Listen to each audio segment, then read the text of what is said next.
बनी इसराइल में 3 लोग थे, हदीस पाक का खुलासा है। और उन 3 लोगों में 3 प्रॉब्लम्स थे। एक बर्स का मरीज था। बर्स कहते हैं जिसके जिस्म पर व्हाइट दाग लग जाते हैं, पूरा जिस्म व्हाइट हो जाता है। एक था जिसके बाल ही नहीं आते थे, गंजा था। और एक अंधा था। इन तीनों की अल्लाह करीम ने आजमाइश फरमाई। एक फरिश्ता भेजा, वो बर्स के मरीज के पास गया और जाकर कहा कि तुम्हारी क्या ख्वाहिश है? कहता बस मेरी एक ही ख्वाहिश है, मेरे ये दाग दूर हो जाए, मेरी जिस्म बॉडी ब्यूटीफुल हो जाए, बड़ा अजीब सा मेरा चेहरा हो गया है, मेरी बॉडी बड़ी अजीब सी हो गई, अल्लाह करे ये दूर हो जाए। फरिश्ते ने उस पर हाथ फेरा, वो बिल्कुल क्लियर हो गया, ठीक हो गया। और माल कौन सा अच्छा लगता है? कहता मुझे ऊंट बड़े पसंद है।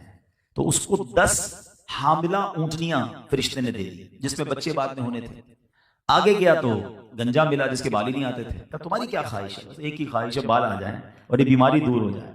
फरिश्ते ने उस पर दम किया, उसके बाल आना शुरू हो गए। कहा और क्या चाहिए? कहा मुझे गाय बड़ी पसंद है, तो उसको हामला गाय दे दी। और आगे गया तो वो तीसरा अंधा था। कहा तुम्हें क्या चाहिए? कहा बस आंखें चाहिए, इससे बड़ी क्या नेमत होगी, अंधा हूं मैं। उसकी आंखों पर दम किया, उसको आंखें आ गई हैं। और कहा और माल क्या चाहिए? तो कहा मुझे बकरियां बड़ी पसंद है, उसको हामला बकरियां दे दी उसने। अल्लाह का करना ऐसा हुआ कि तीनों के माल में भी बड़ी बरकत हुई। हदीस पाक में आता है कि ऊंटनी वाले के पास, बर्स वाले के पास ऊंटनी की वादी भर गई, इतनी ऊंटनियां हो गई थोड़े दिनों में। और जो बाल जिसको चाहिए थे बाल तो आ गए, और उसके पास बकरियां ही बकरियां, पूरे रेवड़ के रेवड़ बन गए। और जिसको आंखें चाहिए थी उसको आंखें भी मिल गई, और उसके पास भी गाय की जो है ना फरामानी हो गई। Now they become well of, पैसे वाले हो गए, उस जमाने के बिलियनर्स हो गए। अब वो फरिश्ता थोड़े अरसे बाद फिर गया, बर्स का मरीज बनकर। फरिश्ता, उसकी जो अपीयरेंस थी वो खुद भी, अब वो बर्स के जो मरीज के दाग होते हैं ना, उसी चेहरे में उस बंदे के पास गया और कहता भाई मैं बड़ा परेशान हूं, देखो मैं बर्स का मरीज हूं, खाने को भी कुछ नहीं है, मुसाफिर भी हूं, इतनी ऊंटनियां हैं तुम्हारे पास, एक ऊंटनी मुझे दे दो। वो कहता नहीं मैं तुम्हें तो नहीं दे सकता। तुम वही नहीं जिसके पास कुछ भी नहीं था, अल्लाह करीम ने पिछले दिनों तुम्हारे दिन अच्छे किए। वो बंदा कहता है नहीं नहीं मैं तो खानदानी पैसे वाला हूं। अपनी औकात भूलकर वो कहता है मैं तो ये सब मेरे आबा अजदाद का माल है, मैं तो पहले से वेल ऑफ हूं, मैं तो बिल्कुल ठीक था। तुम वो नहीं जिसको बीमारी थी? कहता नहीं। अगर तू झूठ बोलता है तो अल्लाह पहले जैसा तुझे कर दे। उस फरिश्ते ने ये दुआ की और आगे चला गया। अब उसके पास पहुंचा जिसके बाल नहीं थे, उसको जाकर कहता है कि मुझे भी कुछ अल्लाह के नाम पर दो, तुम्हारे पास तो बड़ा माल है। कहता नहीं मैं तुम्हें नहीं दे सकता। कहीं तुम तो थोड़े दिनों पहले तुम्हारे पास तो कुछ नहीं था, अल्लाह ने तुम्हें दिया। कहता नहीं ये सब मेरे बाप दादा का है, मैं तो खानदानी रईस हूं, हमारा तो खानदानी काम है। अच्छा अगर तुम झूठ बोलते हो तो अल्लाह तुम्हें पहले जैसा कर दे। हदीस पाक में आता है वो फरिश्ता जो है अंधा बनकर अब उस अंधे के पास गया, कहा कि भाई मेरे पास आंखें नहीं है, मेरे पास कुछ भी नहीं है, तुम्हें अल्लाह ने बड़ा नवाजा है, इतने सारे तुम्हारे पास जानवर हैं, इतनी बकरियां, एक बकरी मुझे दे दो। अंधा कहता तुम सही कहते हो, मैं भी थोड़े दिनों पहले अंधा था, मेरे पास कुछ नहीं था, ये आंखें भी मुझे मेरे रब ने दी हैं, ये माल भी मेरे रब ने मुझे दिया, तुम्हें जो चाहिए इसमें से ले लो, मुझे बिल्कुल अच्छी तरह एहसास है कि अंधा कैसे जिंदगी गुजारता। फरिश्ते ने कहा मुझे चाहिए कुछ नहीं, उसको बरकत की दुआ दी और वो चला गया। अब ये हदीस पाक जो है ना, ये इस कदर हम सब के लिए इसमें मैसेज और दर्स है। अच्छा वो दोनों बर्बाद हो गए, जिसको कहा ना फरिश्ते ने कि अगर तुम झूठे हो तो पहले जैसे हो जाओ, वो वापस पहले जैसे हो गए, सारी नेमतें चली गई। मगर इस वाक्य से 2 बातें सीखने को मिली कि इंसान को कभी अपनी औकात नहीं भूलनी चाहिए। आज मैं और आप जो कुछ है ना, ये फकत रब की अता है, हमारी कोई होशियारी नहीं है। हमारे वही 2 कान हैं जो फकीर के होते हैं, वही 2 आंखें जो उसके पास भी हैं। एक गरीब आदमी सिग्नल पर हमारी गाड़ी खुलती है तो हमारी गाड़ी पर वाइपर लगाता है, उसका कोई कसूर नहीं है कि आज वो वाइपर वाला और मैं एसी गाड़ी में बैठने वाला हूं, ये सिर्फ मेरे रब की मेहरबानी है, इसमें हमारा कोई कमाल नहीं है। मगर कभी कभी इंसान को ये बातें याद नहीं रहती, वो समझता है सब मैंने किया है, ये मेरी अकल है। नहीं जनाब, अगर होशियारी से ही पैसे मिलते होते, अकल से पैसे मिलते होते तो सारे दुनिया के प्रोफेसर अरबोपति होते। ऐसा नहीं है, पैसा अकल होशियारी से नहीं, मकाम अकल होशियारी से नहीं, अल्लाह की अता है। जिसको रब चाहे अता फरमाए, व तुइज़्ज़ु मन तशा व तुज़िल्लु मन तशा। और एक और बात याद रखनी है कि ये रब जब चाहे वापस भी ले सकता है, ये जब उसी ने दिया है तो फिर तो मेरे हाथ में कुछ भी नहीं है ना।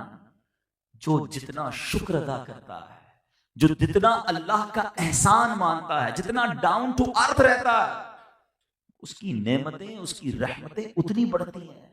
और जो अकल कहते हैं ना, उसकी टोर ही बदल जाए, उसका स्टाइल ही बदल जाता है, उसको फिर बर्बाद होने से भी कोई नहीं रोक सकता। और ये नेमतों में इजाफे का फॉर्मूला भी यही है।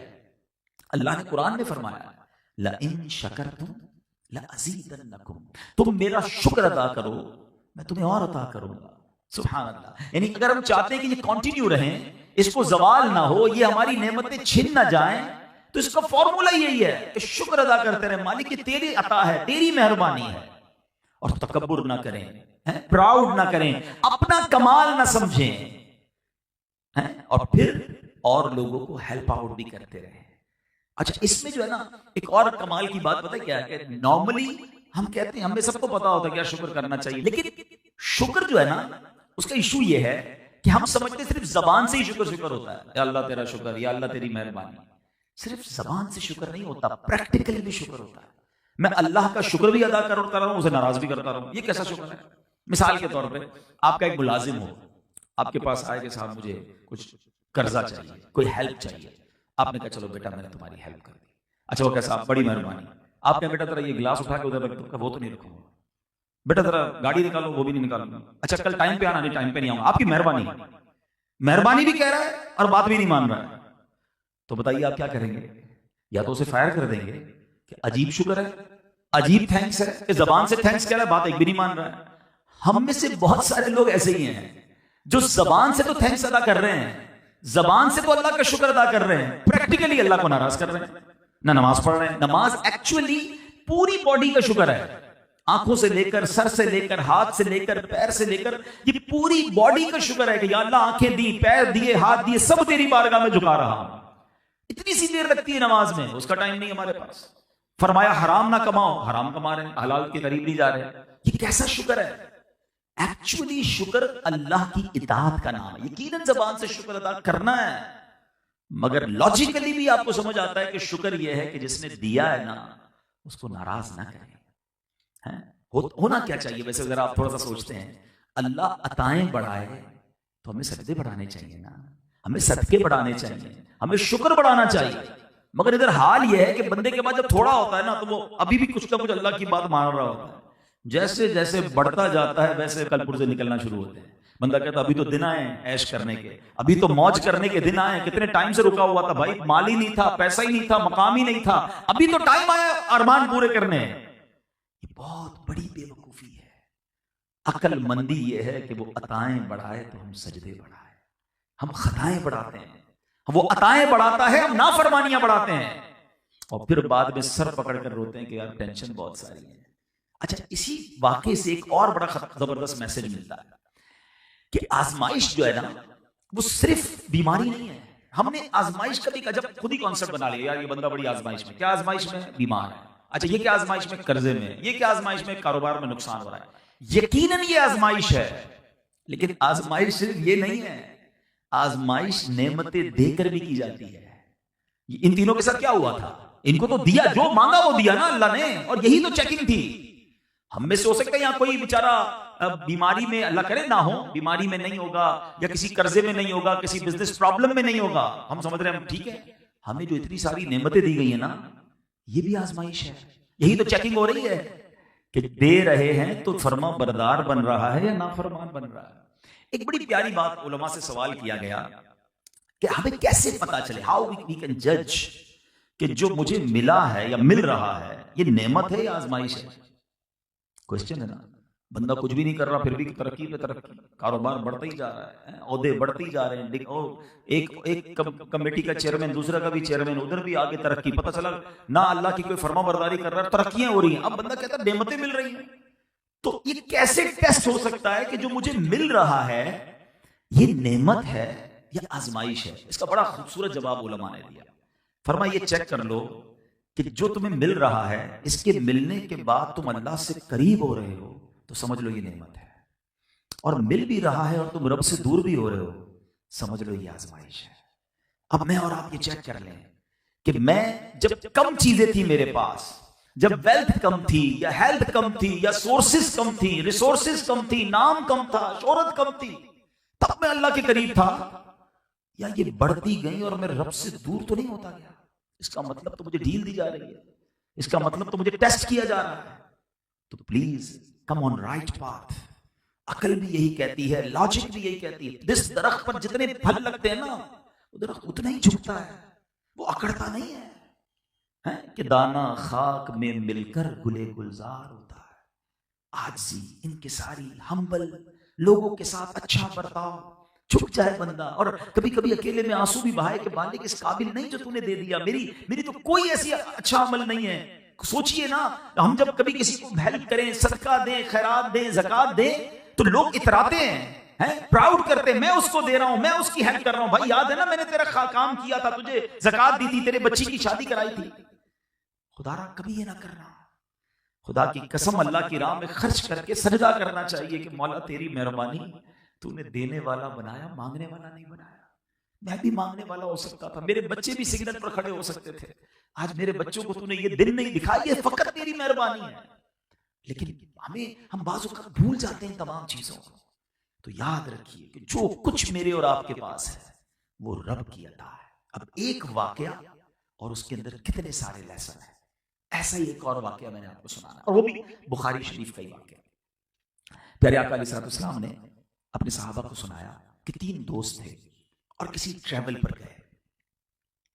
और जब ट्रैवल पर गए तो रास्ते में रात का वक्त हो गया, उनको आराम करने की जरूरत महसूस हुई। तो अब आजकल तो हम रास्ते में कहीं आराम करना हो तो होटल, मोटेल्स, बहुत सारी चीजें होती हैं, मतलब गाड़ी भी रोक के आराम कर लेता है। उस जमाने में तो ऐसा नहीं था। तो वो एक गार में उन्होंने पनाह ली, केव के अंदर, और गार को साफ किया और सो गए कि सुबह उठ के फिर आगे सफर करेंगे।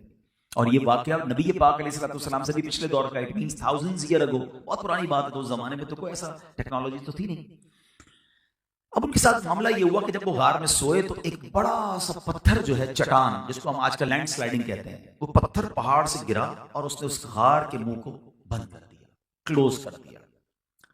अब उन तीनों दोस्तों ने समझ लिया कि ये तो हमारी जिंदगी अब एंड होगी।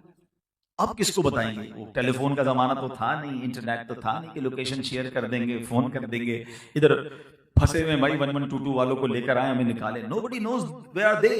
अब उन्होंने सोच लिया कि हमारी जिंदगी खत्म, अब कहां से निकलेंगे? सारी रात तो क्या, कई दिन इसमें कैद रहेंगे। बड़ी जान लगाया कि पत्थर 1 इंच भी ना हिला, बहुत बड़ी रॉक थी। अब उन 3 दोस्तों ने बड़ा कमाल का फैसला किया। कहते हैं यार, जान तो अब लगता है गई, एक ट्राई करते हैं, बारी बारी अल्लाह की बारगाह में दुआ करते हैं, ठीक, और अपने ही किसी नेक अमल का वास्ता अल्लाह को पेश करते हैं। अल्लाह करीम है, वो रहीम है, वो कर्म करेगा तो निकल जाएंगे। एक दोस्त ने हाथ उठाया, अल्लाह की बारगाह में दुआ करता है, या अल्लाह, मैं एक मजदूर आदमी हूं, लकड़ियां काटता हूं जंगल में, मगर मेरा एक रोज का रूटीन है, मामूल है कि जब मैं घर आता हूं तो बकरियों का दूध निकाल कर पहले अपने माँ बाप को पेश करता हूं, फिर अपने बच्चों को पिलाता हूं। एक रात में आया तो मालिक देर हो गई थी, वालिदैन मेरे सो गए थे, तो मैं वालिदैन के सराहने दूध का प्याला लेकर खड़ा रहा। बच्चे कहते भी थे, बाबा जान हमें पिला दो। मैंने कहा नहीं, पहले अम्मी अब्बू को पिलाऊंगा। मैं खड़ा रहा, वालिदैन सोते रहे। जब माँ बाप की लेट नाइट, सुबह के वक्त आंख खुली, मैंने उन्हें दूध पिलाया, फिर अपने बच्चों को पिलाया। मेरे मौला, जो मैंने अपने माँ बाप की ये खिदमत की थी, अगर ये तेरी रिजा के लिए थी, आज इस मुसीबत से निकाल दे। हदीस पाक के अल्फाज हैं कि वो रॉक, वो चट्टान जो थी, वो थोड़ा सा अपनी जगह से सिरक गई। दूसरे बंदे ने हाथ उठाया, कहते या अल्लाह, मेरे खानदान में एक मेरी कजन थी, मुझे वो पसंद भी थी। एक दिन वो मेरे पास आई और उसने मुझे कहा कि मुझे कुछ पैसों की जरूरत है, गरीब थी, उसको कुछ लोन चाहिए था। मुझ पर शैतान ने हमला किया। मैंने कहा पैसे तो दे दूंगा, मगर तुम्हें मेरे साथ एक गलत काम करना होगा। वो कहती ऐसा ना करो, अल्लाह देख रहा है, ऐसे गलत काम मत करो। कहता या अल्लाह, मेरे पास अथॉरिटी भी थी, कोई देखने वाला भी नहीं था, मगर मालिक फकत तेरे खौफ से मैंने उस लड़की को छोड़ दिया, मैंने गुनाह नहीं किया। ए अल्लाह, अगर मैंने ये काम तेरी रिजा के लिए किया था तो मेरे मौला इस गार से निकाल दे। हदीस पाक के अल्फाज में वो चट्टान थोड़ी सी और सिरक गई। तीसरे बंदे ने हाथ उठाया, अल्लाह से अर्ज की, मौला मेरे पास एक मजदूर आया था मजदूरी करने, भूल के चला गया, अपनी मजदूरी नहीं लेकर गया। थोड़े अरसे बाद आया कि भाई मैं आपके पास काम करके गया था, मेरे पैसे रह गए थे, मैंने उसके पैसे संभाल कर अपने कारोबार में लगा दिए। मेरा मवेशी का कारोबार था। मैंने कहा जितने जानवर है ना, ये सारे तेरे, तू ले जा। वो कहता है मजाक क्यों करते हो, मेरे तो थोड़े ही पैसे थे। कहा मैंने थोड़े पैसे इस काम में लगाए, इतने जानवर हो गए, ये सब तेरे, तू ले जा। वो बंदा खुशी खुशी चला गया। मेरे मालिक अगर मैंने ये काम तेरी रिजा के लिए किया तो मेरे मौला आज हमको इस मुसीबत से निकाल दे। नबी पाक सल्लल्लाहु अलैहि वसल्लम फरमाते वो चट्टान और सिरक गई और इतना रास्ता बन गया कि वो तीनों बाहर निकल गए। अब यहां दो तीन बातें बड़ी रेलेवेंट हैं। एक बात तो ये, एक कंफ्यूजन क्लियर कर देता हूं, एक अकीदा क्लियर कर देता हूं बुखारी शरीफ की हदीस के जरिए, कि उन तीनों ने अल्लाह की बारगाह में अपने नेक अमल का वास्ता वसीला पेश किया और ये वाकया नबी पाक ने सहाबा को सुनाया। इट मीन्स नबी पाक भी ये मानते और जानते थे कि अल्लाह की बारगाह में नेक आमाल का वसीला पेश करना दुआ में ये जायज है, ये दुरुस्त है। तो अगर कोई बंदा अपने नेक अमल का वास्ता या वसीला अल्लाह की बारगाह में दुआ में पेश करे, ये जायज है, तो कोई अगर सरापा नेक शख्सियत का वसीला पेश करे तो उसमें क्या प्रॉब्लम है? कोई गौस पाक का वसीला पेश करे, कोई दाता हुजूर का वसीला पेश करे, कोई साहबी रसूल का करे, कोई नबी पाक का वसीला पेश करे, तो इसमें कोई हरज नहीं। ये मैंने आपको बुखारी शरीफ की हदीस सुनाई। अब आते इन तीनों चीजों की तरफ, एक एक दो दो मिनट में चाहूंगा इस पर आपकी तवज्जो लूं कि इन तीनों बंदों ने काम क्या किया था। पहले ने क्या किया था? अपने माँ बाप की खिदमत की थी। माँ बाप जो है ना, ये अल्लाह की बहुत बड़ी नेमत है। खुश नसीब है वो मेरे भाई और मेरी बहनें जिनके माँ बाप इस वक्त मौजूद हैं। खुदारा उनकी खिदमत कीजिए, उनकी दुआएं लीजिए। ये चले जाएंगे ना फिर बहुत याद आएंगे। पूछो उनसे जिनके माँ बाप चले गए हैं, ये रहमतों का साहिबान है। ये हाथ उठाएं तो मुसीबतें टल जाती हैं। इतनी अजीम हस्तियां हैं कि अहादीस में मजमून आता है कि जो बच्चा अपने माँ बाप को मोहब्बत की निगाह से देखे, अल्लाह उसे मकबूल हज का सवाब अता फरमाता है। साहबी रसूल ने बड़ा रेलेवेंट क्वेश्चन किया, हुजूर कोई अपने माँ बाप को 100 बार मोहब्बत से देख ले, घर में ही होते हैं ना, बार बार भी देख सकता है। अल्लाह के हबीब ने फरमाया, अल्लाहु अकबर व अतियब, अल्लाह बहुत बड़ा और पाक है। कोई 100 बार देखे, अल्लाह 100 हज का सवाब अता फरमाता है। अब जरा सोचें, मोहब्बत से देखने पर हज का सवाब है तो खिदमत का सवाब कितना होगा? है दवाई दिलाने का सवाब कितना होगा? हॉस्पिटल ले जाने का सवाब कितना होगा? व्हील चेयर चलाने का सवाब कितना होगा? तो जिनके माँ बाप मौजूद हैं, ये तुम्हारे लिए मगफिरत का सामान है। हदीस पाक मेरे आका फरमाते हैं, माँ बाप ही तेरी जन्नत है, माँ बाप ही तेरी दोजख है। इसका क्या मतलब हुआ? उलमा फरमाते हैं कि इसका मतलब यह है कि अगर माँ बाप को राजी कर लो ना तो रब राजी हो जाता है। और चाहे नमाज, रोजे, हज, ज़कात, बहुत सारी नेकियां और माँ बाप नाराज हैं तो फरमाया वो काम नहीं आनी। तो माँ बाप जिनके हयात हैं, खूब खिदमत कीजिए, उनको नाराज ना कीजिए। और सेकेंडली, जिनके माँ बाप चले गए, अब हम क्या कर सकते हैं? तो अब उनके लिए सदका जारिया वाले काम करें, उनके लिए दुआएं करें, इसाले सवाब करें। They need that. वो मुंतजिर होते हैं, उनकी रूहें इंतजार करती हैं कि बच्चे ने हमारे लिए क्या भेजा है। तो हमारा काम है कि जिनके माँ बाप चले गए वो उनके लिए दुआएं मगफिरत करते रहें, इसाले सवाब करते रहें। दूसरा अमल जो नौजवान ने किया था, उसके पास गुनाह करने का मौका था, मगर क्यों गुनाह नहीं किया? कोई देखने वाला नहीं था, मगर अल्लाह देख रहा है।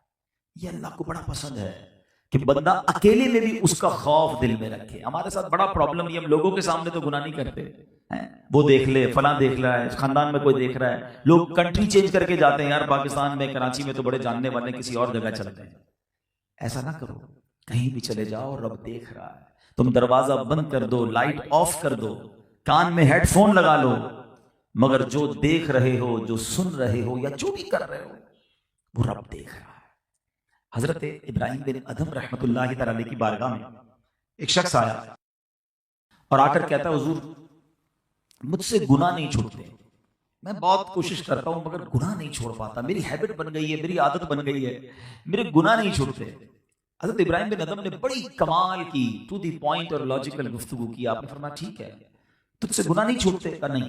का ठीक है, कर लिया करो, मगर ऐसा करो जब गुनाह करने को जी चाहे ना तो अल्लाह के मुल्क से बाहर चले जाया करो। तो कहता है, हजरत ये कैसे पॉसिबल है? जिधर भी ईस्ट वेस्ट नॉर्थ साउथ जिधर भी जाऊंगा अल्लाह का ही मुल्क है, रब की कायनात है। फिर तो अच्छी बात नहीं ना बेटा कि जिसके मुल्क में हो उसी की नाफरमानी करो। कहा अच्छा ठीक है, गुनाह करने को जी चाहता है? का बहुत चाहता है, फिर कर लिया करो, मगर फिर अल्लाह का रिस्क खाना छोड़ो। कहता हजरत ये कैसे हो सकता है? जो भी खाता हूं, जो जहां से जो भी मिलता है वो अल्लाह का ही है ना, अल्लाह का रिस्क कैसे छोड़ सकता हूं? फरमाया अच्छा फिर ऐसा करो, तुम्हें रब की नाफरमानी करने का बहुत जी चाहता है, कर लो, मगर ऐसी जगह छुप कर करो जहां अल्लाह ना देखे। अल्लाह की नजरों से छुप कर गुनाह कर लो। कहता ये भी पॉसिबल नहीं है। ऐसा कैसे हो सकता है कि मैं किसी ऐसी जगह को तलाश कर लूं दुनिया में सीसीटीवी कैमरे लगे होते हैं, बंदा कहीं ना कहीं ढूंढ लेता है कि यहाँ कैमरा स्पॉट नहीं है, लेकिन there is no place in the world कि मैं जहां चला जाऊं और रब ना देख रहा हूं। अल्लाह की कुदरत है हर तरफ। अच्छा ये भी नहीं कर सकते? कहा ये भी नहीं कर सकता। कहा अच्छा फिर यूं करो, जितने गुनाह करने कर लो, मगर जब मौत के वक्त फरिश्ता आ जाए ना कब्ज करने के लिए रूह, तो उसको मना कर देना, कहा नहीं अभी रुक जाओ, मैंने तौबा करनी है। कहता हजरत ये भी पॉसिबल नहीं है। जो लम्हा, जो घड़ी, जो वक्त लिखा है वो तो मुझे फरिश्ता कब्ज कर लेगा रूह, मुझे कोई चांस भी नहीं मिलेगा, पहले से नोटिस भी नहीं मिलेगा कि मैं तौबा कर लूं। अच्छा ये भी नहीं कर सकते? कहा ये भी नहीं कर सकता। अच्छा फिर एक काम करो, जैसी मर्जी अयाशी वाली जिंदगी गुजारनी गुजार लो, कयामत के दिन फरिश्ते तुम्हें खींचकर जहन्नम की तरफ ले जाएं तो मना कर देना। कहा मैं नहीं जाऊंगा। कहता हुजूर ये कैसे पॉसिबल है? Nobody have power to deny angels on the day of judgement. उस दिन कौन पावर रखेगा कि फरिश्तों को मना कर दे कयामत के दिन? अब आपने समरी बयान की, आपने कहा बेटा तुम अल्लाह का रिस्क खाना छोड़ नहीं सकते, अल्लाह के मुल्क से बाहर निकल नहीं सकते, अल्लाह की नजर कुदरत से छुप नहीं सकते, कयामत के दिन फरिश्तों को मना कर नहीं सकते, मौत के वक्त को टाल नहीं सकते। फिर एक ही काम कर लो, गुनाह करना छोड़ दो, फिर नाफरमानी छोड़ दो। जब वो सारे काम नहीं कर सकते तो फिर एक चीज तो कर सकते हो ना। अब वो ज़ारो कितार रोने लगा और उसने कहा बात आपकी ठीक है, अब मैं अल्लाह की नाफरमानी से तौबा करता हूं। तो आज ये मैसेज हमें लेके जाना है कि उस जो गार वाले नौजवान ने दुआ की थी ना कि he have control on that girl, उसके पास चांस था बुराई करने का, मगर क्यों नहीं किया? अल्लाह देख रहा है। बस अल्लाह से ये दुआ करो कि ये दिल में एहसास उजागर हो जाए। ये इम्तिहान है मेरा और आपका दुनिया में। आजमाइश पर बात हो रही थी ना कि हम समझते हैं कि आजमाइश सिर्फ बीमारी परेशानी में, ये भी बड़ी आजमाइश है कि गुनाह सामने है, दिल ललचा रहा है, हराम पैसे, ओहो डील आ गई है सामने, इतने पैसे, एक ही तो झूठ बोलना है, एक ही तो साइन करना है, एक ही तो फॉर्जरी करनी है, एक ही तो रूल ब्रेक करना है। यही तुम्हारा इम्तिहान है कि ये अल्लाह देख रहा है कि रब की रिजा चाहिए या दुनिया का माल चाहिए। अकेले में बंदा है, गुनाह करने को जी चाह रहा है, कोई रोकने वाला नहीं, और उधर बंदा अल्लाह के खौफ से रुक जाए कि रब देख रहा है। एक हदीस पाक है, तवील हदीस है कि कयामत के दिन जिन खुश नसीब लोगों को अल्लाह के अर्श का साया मिलेगा ना, उनमें एक खुश नसीब वो भी है कि जिसको गुनाह करने का मौका मिले, बुराई करने के लिए कोई औरत बुलाए और वो कहे कि नहीं मैं अल्लाह से डरता हूं। इन तमाम चीजों को ज़हन में रखना। अल्लाह करे कि यह है मुश्किल, मगर ये कब मिलेगा कि जब बंदा ऐसे लोगों की सोहबत में रहे कि जहां खौफ खुदा की बात होती हो, जहां आखिरत की बात होती हो। दुनिया में चंद दिन तो देखिए गुनाहगार की लाइफ भी गुजर जाती है, नेकूकार की लाइफ भी गुजर जाती है, मरना हम सबने है। और जब कब्र में जाएंगे ना, नॉर्मली सोसाइटी, कॉलोनी या बाहर से घर देखकर आपको पता चल जाता है कि यहाँ कैसे लोग रहते हैं। अब डिफेंस जाए तो लगता है यार यहाँ वेल ऑफ लोग रहते हैं, लियारी की तरफ जाए तो यार यहाँ गरीब लोग रहते हैं। कॉलोनी देखकर पता चल जाता है, कब्रिस्तान में कब्र देखकर पता नहीं चलता कि अंदर क्या हाल है। सब कब्र एक जैसी होती है, किसी की कब्र जन्नत का बाग होती है और किसी की कब्र दोज़ख का घड़ा होती है। अब ये फैसला होगा हमने जिंदगी कैसी गुजारी है। यहां से बुकिंग नहीं हो सकती। हम इस वक्त अमेरिका जाएं, यूरोप जाएं, कहीं भी जाएं, अपनी मर्जी का होटल बुक करते हैं, अपनी मर्जी का रूम बुक करते हैं। पहले जनाब booking.com पे जाके कैसे रूम है, वॉशरूम कैसे हैं, कितनी जनाब उसके स्टार्स कितने, रिव्यू कितने, 4-5 दिन के लिए जाना है, उसके लिए इतना जनाब हम सेटअप चेक करते हैं। गाड़ी कौन सी होगी तो जनाब वेदर कैसा होगा। यार जहां 4 दिन जाना है उसके लिए इतनी तैयारी, इतने रिव्यूज। मैं आपको नबी पाक के रिव्यू बता रहा हूं ना कि कब्र में 2 ही तरह की कब्रें होंगी, there is no third option. 2 ही कब्रें होती हैं, या तो जन्नत का बाग है या तो दोज़ख का घड़ा है। बुक करो ना कौन सी करनी है। 4 दिन के लिए नहीं होगी, कयामत तक के लिए होगी। हजारों साल से लोग कब्र में हैं, और मैं और आप जब मरेंगे तब भी हजारों साल, पता नहीं कितने 100 साल 1000 साल कब्र में रहना पड़े। आज रूम के अंदर तो एक कॉल करते तो बंदा वेटर आकर कॉफी दे जाता है, और जो चीज चाहिए फौरन आ जाती है। उधर कोई नहीं आएगा, मैं हूंगा, मेरे अमाल होंगे, बट nobody have to। अच्छा उसके बारे में बात करने के लिए भी कोई तैयार नहीं है। अभी तो घर में बैठ के बात हो ना, यूरोप जाना है, जरा कोई कहता नहीं सिंगापुर जाना है, अच्छा रुको जरा चेक करता हूं क्या होता है। अभी बात होती है तो हम उसकी सर्चिंग शुरू कर देते हैं। जिधर नहीं जाना उधर भी रोज चेक करते हैं।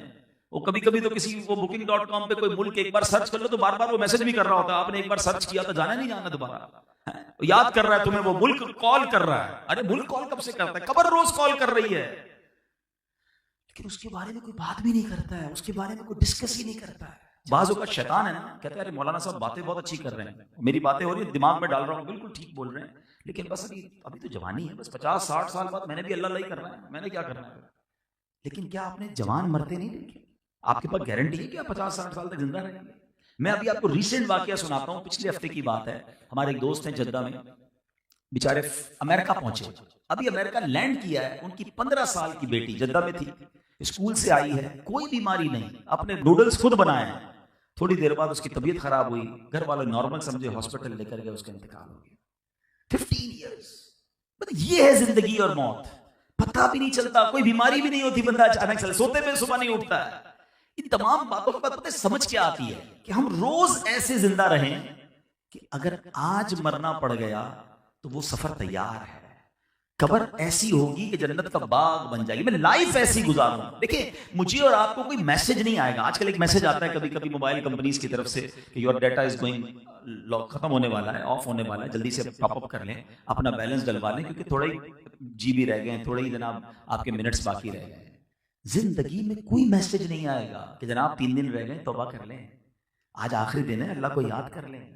सुबह बंदा घर से निकलता है और शाम जनाजा घर पे आता है। क्या ऐसा नहीं होता? हमारे साथ होता है, हमारे दोस्तों के साथ हुआ है। तो काश मैं और आप तैयार रहें, आगाह अपनी मौत से कोई बशर नहीं, सामान 100 बरस का है, पल की खबर नहीं। और जो तीसरा बंदे का वाकया था वो क्या था कि उसने एक मजदूर की मजदूरी संभाल के रखी, अच्छी जगह इन्वेस्ट की, जब वो आया तो उससे ज्यादा करके दी, अल्लाह ने दुआ सुनी ना, गार से निकल गया ना। ये हमने भी सीखना है। पास औकात होता है इंसान हमारे पास के पैसे भूल जाता है, किसी की अमानत होती है हमारी तरफ और हमें ख्याल ही नहीं होता, हम कहते ठीक है भूल गया तो क्या। अच्छा पास औकात लोग कहते हैं किसी के हैं भी तो क्या कर लेगा, बिगाड़ तो नहीं सकेगा ना। ठीक है आज हमारा कोई बिगाड़ नहीं सकता, मगर एक दिन तो जवाब देना पड़ेगा ना। कोई किसी की जमीन पे कब्जा कर लेता है, कोई किसी के पैसों पे कब्जा कर लेता है और कहता है ठीक है मेरा कोई नहीं बिगाड़ सकता, आज तुम्हारा कोई नहीं बिगाड़ सकता। मगर एक दिन होगा जब जालिम का गिरबान होगा और मजलूम का हाथ होगा, और अल्लाह मजलूम के साथ होगा। मजलूम, जब मैंने पिछले दिनों पंजाब गया तो एक बड़ा प्यारा जुमला सीखने को मिला, वो कहते हैं ताकतवर से ना डरो, माड़े आदमी से डरो, जो कमजोर होता है ना उससे डरो, क्योंकि ताकतवर वो ताकतवर तुमको मैं उससे ज्यादा ताकतवर हूं, कमजोर जो होता है तो वो हाथ उठाता है ना तो वो अर्श तक जाती है सदा, अल्लाह खूब उसकी पुकार सुनता है और फिर बेड़ा गर्क हो जाता है जालिम का। अल्लाह हमेशा हमें जुल्म से बचाए, अमानतों को पूरा लौटाने वाला बना। दुनिया में दे दो आप, अगर किसी का आता है ना दे दें, कम नहीं होगा आपके पास। अगर यहां नहीं दोगे ना तो कयामत के दिन नहीं दे सकेंगे, वहां पैसे नहीं चलेंगे, वहां नेकियां चलेंगी। सैयदी आला हजरत इमाम अहले सुन्नत फरमाते हैं जो किसी के 3 पैसे जानबूझकर दबा ले उसे बरोज़े कयामत 700 मकबूल बाजमात नमाजें देनी पड़ेंगी 3 पैसों के बदले। मुझे बताओ ना, इधर तो लाखों रुपए होते हैं, नहीं होता एहसास। ऐसा ना हो कि सारी जिंदगी की नेकियां देकर भी छुटकारा ना मिले। तो अल्लाह करे कि हम लोगों के हुकूक पूरे करने वाले बने। बहरहाल आज मैंने आपको 2 बुखारी शरीफ के वाकयात सुनाए और ये दोनों जबरदस्त मैसेजेस हैं हमारे लिए, अगर हम असर लेने वाले बने। और हम थोड़ी सी दोहराई कर लेते हैं। पहले वाकये में हमने शुक्र के बारे में सीखा, अल्लाह की नेमतें हैं तो उसका शुक्र अदा करें, नाशुक्री ना करें। ये ना सोचें ये मेरा है, ये मैंने कमाया है, या मुझे ये इज्जत मेरी कोशिश की वजह से मिली है। जो मिला है रब की अता से मिला है, उस पर तकब्बुर ना करें। और दूसरे वाकये में हमें सीखने को मिला 3 बातें, माँ बाप का अदब, अकेले में भी गुनाह से बचने की कोशिश, और थर्ड अमानतें पूरी लौटाएं, किसी का हक ना दबाएं।